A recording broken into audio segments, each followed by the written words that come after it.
Assalamualaikum warahmatullahi wabarakatuh. Nama saya Nur Alim, NIM 008 dari Fakultas Teknik Universitas Komarudin. Angkatan 2018 semester 4. Dan ini tugas dari Pak Ririn dengan mata kuliah Pengendalian dan Penjaminan Mutu. Di sini saya akan membedah jurnal perbaikan kualitas ikan bandeng dengan pendekatan seven tool di tempat pelelangan ikan atau TPI Lumpur Gresik. Intisari, Gresik memiliki subsektor perikanan produksi sebesar 113,464,18 ton. Ini dari hasil rekap Badan Pusat Statistik tahun 2015. Kurangnya perhatian mengenai kualitas ikan bandeng di tempat pelelangan ikan atau TPI Gresik yang masih ditemukan kecacatan ikan bandeng.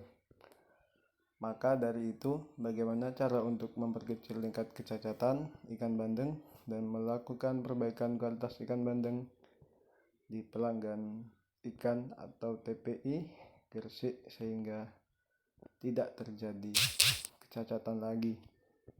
Dengan menggunakan metode seven tool akan diketahui penyebab terjadinya cacat ikan bandeng pada saat pemanenan ikan bandeng di petani sebelum dijual ke tempat pelelangan ikan atau TPI Gresik. Dapat dilihat terjadi jenis kecacatan ikan bandeng khususnya pada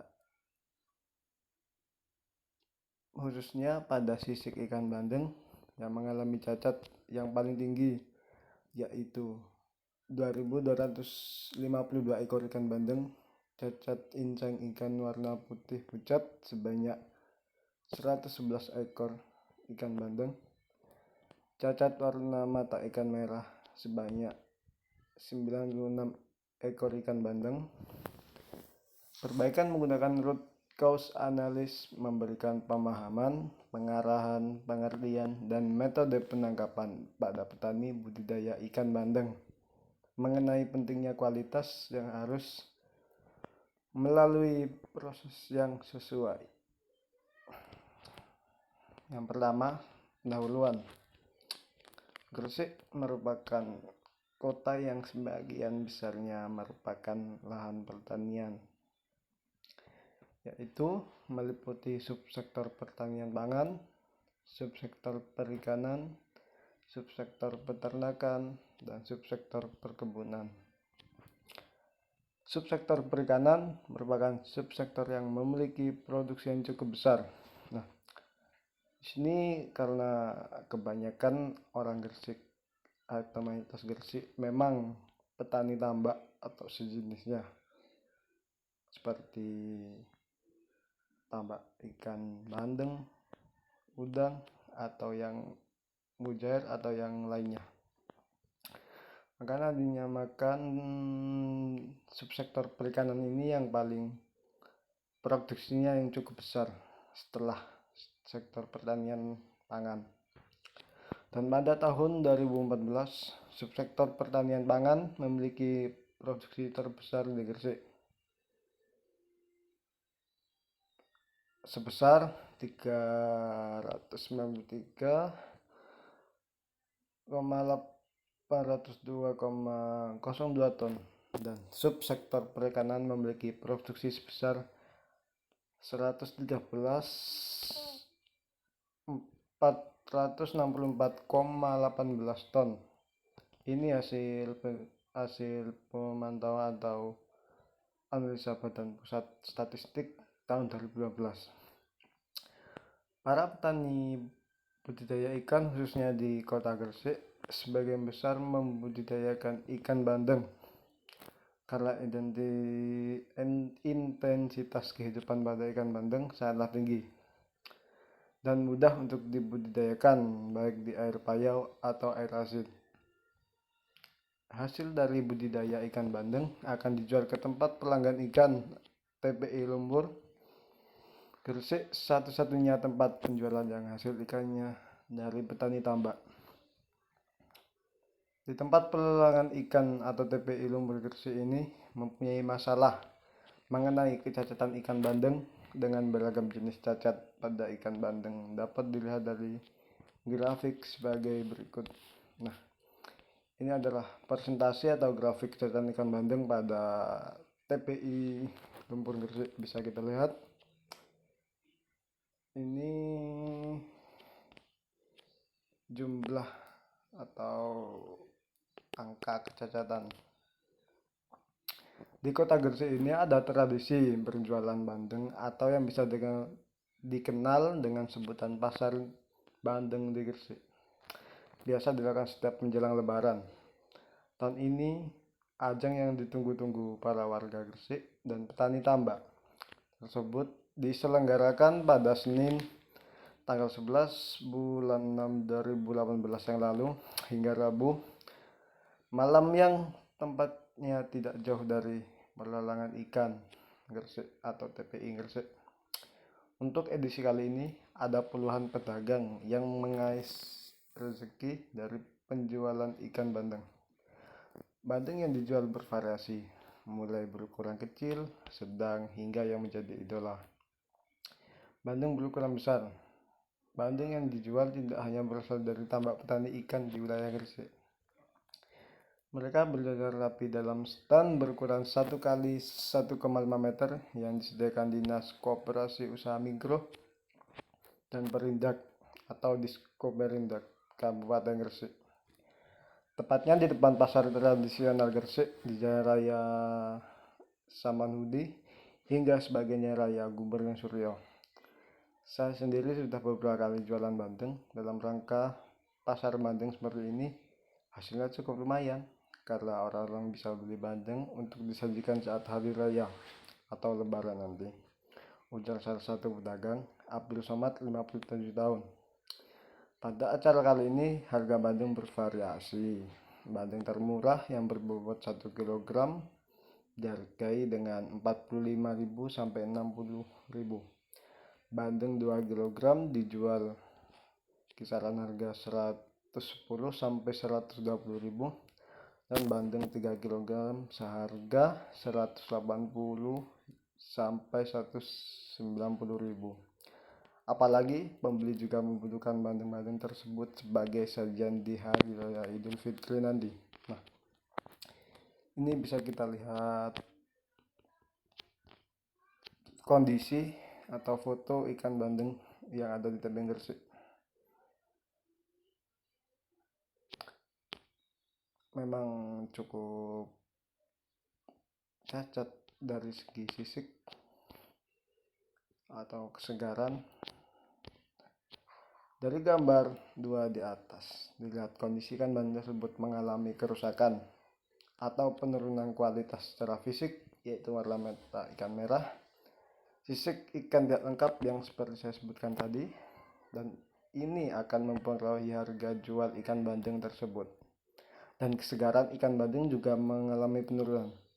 Ini haruslah perhatikan baik bagi pembudidayaan ikan bandeng dan juga penjual ikan bandeng agak perlu diperhatikan mengenai perlakuan ikan atau pengolahan ikan bandeng tersebut. Untuk memperkecil tingkat kecacatan ikan bandeng, maka diperlukan penelitian supaya tidak terjadi kecacatan ikan bandeng.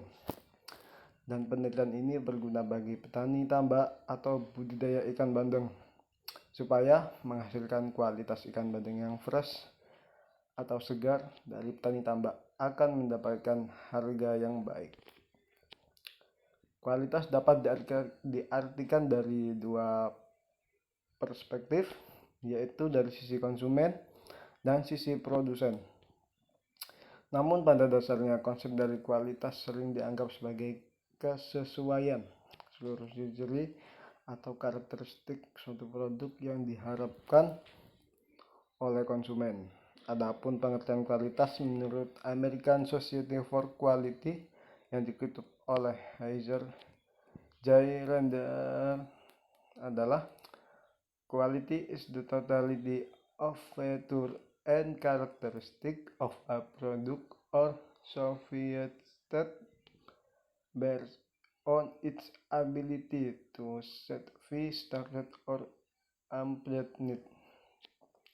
Artinya, kualitas atau mutu adalah keseluruhan corak dan karakteristik dari produk atau jasa yang berkemampuan untuk memenuhi kebutuhan yang tampak jelas yang maupun tersembunyi. Untuk memecahkan masalah kualitas tujuan alat QC yang digunakan adalah Pareto atau diagram Pareto, penyebab dan efek diagram atau diagram sebab akibat, diagram histogram, kontrol chart, menyebarkan diagram, grafik, dan periksa sheet atau diagram check sheet. Semua alat ini adalah hal penting yang digunakan secara luas di bidang manufaktur untuk memantau keseluruhan operasi dan perbaikan proses yang berkesinambungan. Alat ini digunakan untuk mengetahui akar penyebab dan menghilangkan mereka sehingga proses manufaktur dapat ditingkatkan modus cacat pada lini produksi diselidiki melalui pengamatan langsung pada lini produksi dan alat statistik sumber. Untuk memperbaiki masalah yang berada di tempat pelelangan ikan TPI Lumpur, Gresik menggunakan metode 7 tool adalah alat yang digunakan untuk mengenali suatu kesalahan produk.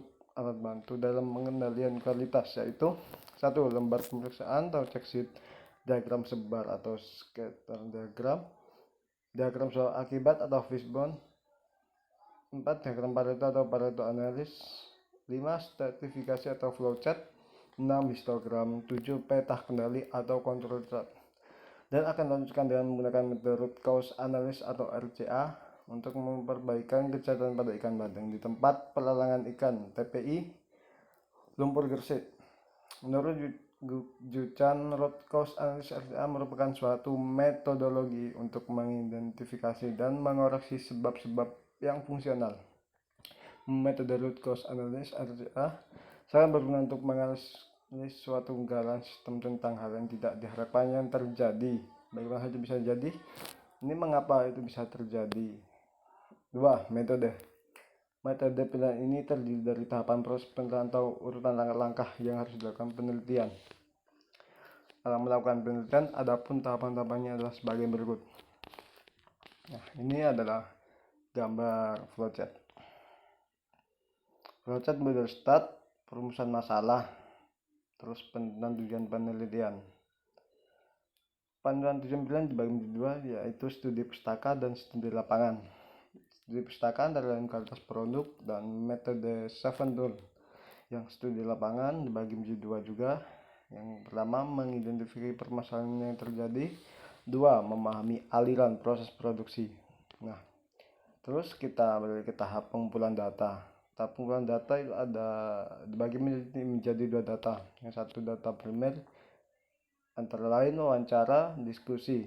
Yang kedua data sekunder yang berisi sejarah perusahaan, proses produksi, aliran informasi 4, dan aliran fisik. Dan selanjutnya kita beralih ke pengolahan data, yang antara lain uji kecukupan data, penggunaan metode 7 tool, jika perbaikan root cause analysis atau yang disebut RCA. Terus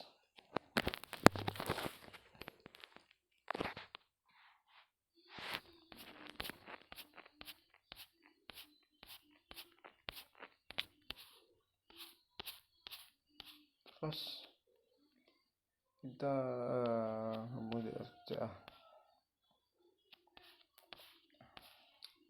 Yang ketiga adalah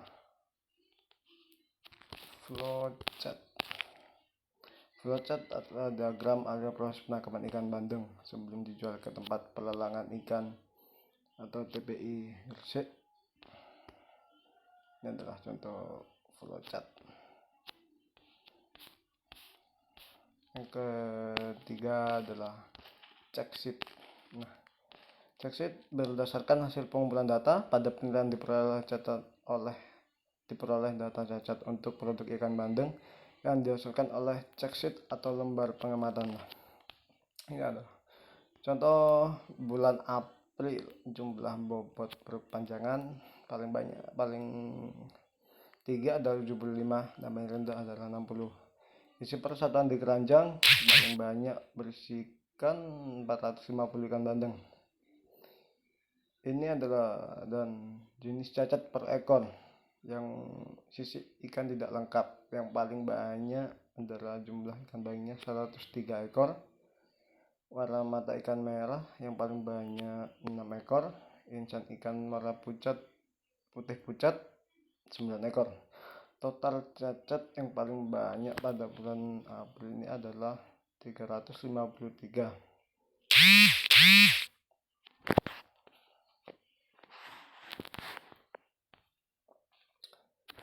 Histogram dapat dilihat pada histogram mengenai jenis dan jumlah cacat yang dialami pada ikan bandeng, yaitu 2.252 ekor dan ikan bandeng mengalami cacat sisik ikan tidak utuh, 101 ekor ikan iseng warna putih pucat, 96 ekor ikan cacat warna mata ikan merah. Ini adalah contoh jenis histogram pada cacat ikan bandeng.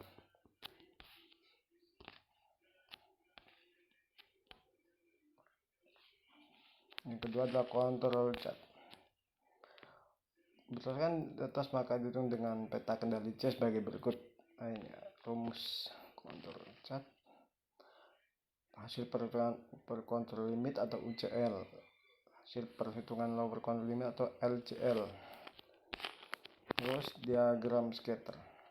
Diagram tersebut dapat dilihat sejelas bawah sebaran korelasi hubungan positif, maka dapat diagram tersebut memiliki hubungan. Ini contoh diagram scatter.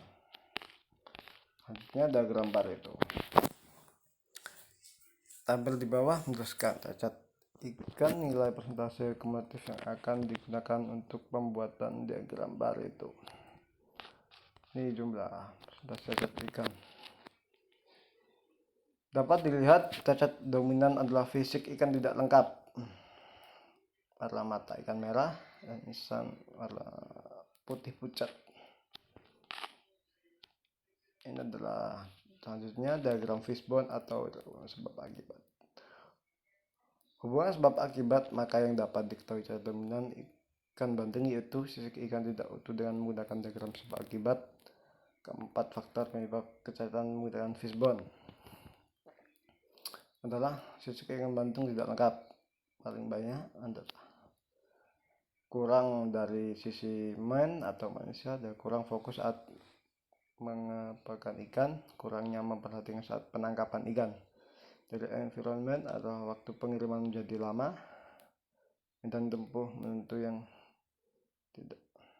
Dari segi proses, penggunaan alat yang belum sesuai, penggunaan alat yang bervariasi, dan kurangnya pengawasan. Dari segi material adalah mudah mengelupas sisi ikan, memerlukan perlakuan khusus pada saat panen ikan. Sudah di diagram fishbone. Perbaikan analisis root cause analysis RDA. Analisis perbaikan dilakukan pada Key Performance Indicator yang masuk kategori cacat yang paling tinggi, yaitu si ikan tidak utuh karena menyebabkan kecacatan ikan bandeng, tempat belang ikan TPI, gersik, dan dapat dilihat dari hasil fishbone. 4 faktor mulai fisik ikan bandeng tidak utuh. Ya, contoh tabel Key Performance Indicator. Saya dilihat ada faktor, permasalahan, dan Key Performance Indicator dan cara memperbaikinya. Kesimpulan dan saran dari pengumpulan data di atas dengan metode Savant Tool dan root cause analysis, maka penelitian dapat memberikan kesimpulan, yaitu pada checksheet dapat dilihat terjadi jenis kecacatan ikan bandeng, khususnya pada ikan bandeng yang mengalami cacat yang paling tinggi. Dari checksheet kita bisa langsung kita lihat adalah kecacatan ikan bandeng yang paling tinggi adalah pada segi fisiknya ikan bandeng yang paling binjar.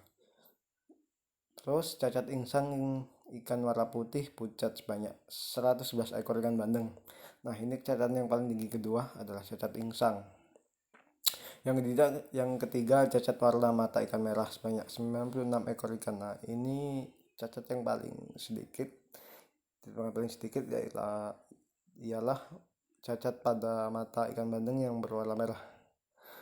Melihat broadcast analis memberikan pemahaman, pengarahan, pengertian, dan metode penangkapan pada petani budidaya ikan bandeng mengenai pentingnya kualitas yang harus melalui proses yang sesuai di tempat pelanggan TPI Lumpur Gresik. Sekian review atau bedah jurnal dari saya, kurang lebihnya mohon maaf. Wassalamualaikum warahmatullahi wabarakatuh.